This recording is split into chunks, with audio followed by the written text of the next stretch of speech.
عادل صاحب آپ کی طرف آؤں گی بریک سے پہلے، جس طرح سے آپ بتا رہے تھے اور حکومت کی تیاری آپ کس طرح سے آپ دیکھ رہے ہیں آئینی ترمیم کو لے کر، اب کیا آپشنز ہیں حکومت کے پاس؟ دیکھیں، جو حکومت نے درجن بھر کے قریب ترامیم تیار کی ہیں، ضروری نہیں ہے کہ ان تمام جو ان کی تجاویز ہیں ان کو اڈاپٹ کر لیا جائے. اس کی ریزن ہے کچھ ریزرویشنز ہیں، خاص طور پہ مولانا کی، کیونکہ اصل جو دو جو آرٹیکلز ہیں، ویسے تو اس میں یہاں تک بھی ہے کہ 184 کی اوریجنل جورسڈکشن ہے، اس کو تبدیل کرنا ہے، 185 کی ایپلیٹ جورسڈکشن ہے، 186 کی ایڈوائزری جورسڈکشن ہے. تو اس حوالے سے آئینی عدالت بنانے کے حوالے سے اور یہ مولانا کی تجاویز میں بھی بہرحال شامل تھا، لیکن اس میں پورا آپ سٹرکچر جو ہے وہ تبدیل پھر کریں گے.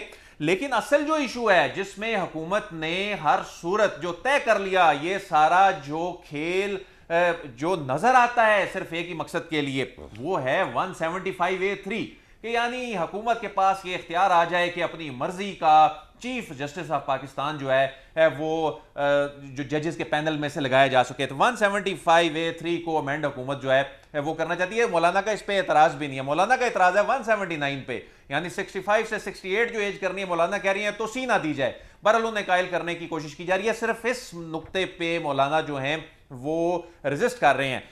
تو اس میں باقی جو معاملہ ہے جس میں توہین عدالت سے ریلیٹڈ معاملات ہیں، تو یہ اس پورے پیکج میں جو درجن بھر کے قریب ترامیم ہے، جس میں ججز کی تعداد بڑھانے کا معاملہ ہے، جو ججز کی تعداد بڑھانے کا معاملہ ہے اس میں تو آپ نے صرف قانون میں ترمیم کرنی ہے، اس میں آئینی ترمیم کا معاملہ نہیں ہے. اور جو توہین عدالت والے معاملے میں بھی قانون کو ریپیل کرنے جا رہے ہیں، تو آئین میں چونکہ وہ آرٹیکل موجود ہے، تو اس آئین میں موجود آرٹیکل کو تبدیل کیا جانا جو ہے، ترمیم کیا جانا بھی اسی آئینی پیکج کا حصہ ہے.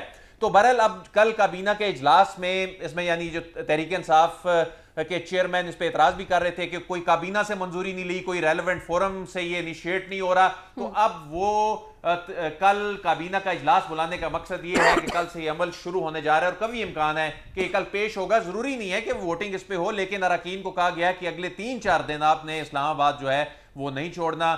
2 اراکین جو ہیں وہ آج واپس پہنچ رہے ہیں. عبدالغفور حیدری بھی بیرون ملک تھے، وہ بھی آج واپس پہنچ گئے. تو اس کے علاوہ حمزہ جو ہیں وہ بھی واپس پہنچ گئے. تو اس کے علاوہ باقی جو اراکین تمام کو ہدایت یہ کی گئی کہ انہوں نے ہر صورت جو ہے وہ واپس اسلام آباد آج انہوں نے اپنی پریزنس یقینی بنانی ہے. تو عشائیے میں آج کاؤنٹنگ جو ہے وہ پوری کر لی جائے گی کہ ہمارے پاس اصل نمبر کتنا ہے، جس کے لیے آج یہ عشائیہ دونوں ایوانوں میں بلایا آپ گیا. سوال کرنا چاہ رہے تھے؟ میں عدیل صاحب سے ایک سوال پوچھنا چاہ رہا تھا کہ عدیل، اگر مولانا صاحب کی بتائی گئی ترامیم یا جس پہ ان کا اتفاق ہے کہ پینل آف ججز کے اندر سے چیف جسٹس کو نامنیٹ کر دیا جائے لیکن 3 سال عمر نہ بڑھائی جائے، اگر مولانا صاحب کی بات مان لی جائے اور ترمیم اس طرح کی ہو جس طرح مولانا صاحب کہہ رہے ہیں، تو چیف جسٹس پاکستان فائز عیسیٰ صاحب کس دن ریٹائر ہوں گے؟ 3 سال بعد یا ابھی؟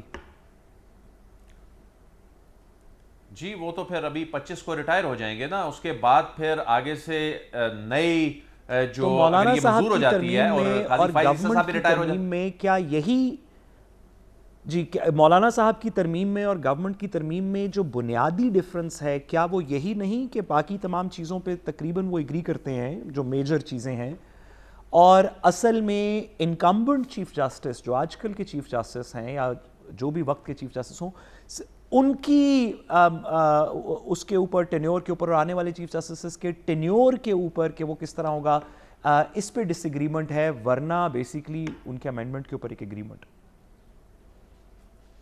جی بالکل ان کا ایگریمنٹ ہے، بلکہ جو آئینی عدالت بنانے کے حوالے سے ان کا ایگریمنٹ ہے، ان کا ایگریمنٹ اور جو 184-85 جو اور لیکن قاضی فائز عیسیٰ صاحب والے معاملے پہ مولانا کا ڈس ایگریمنٹ ہے.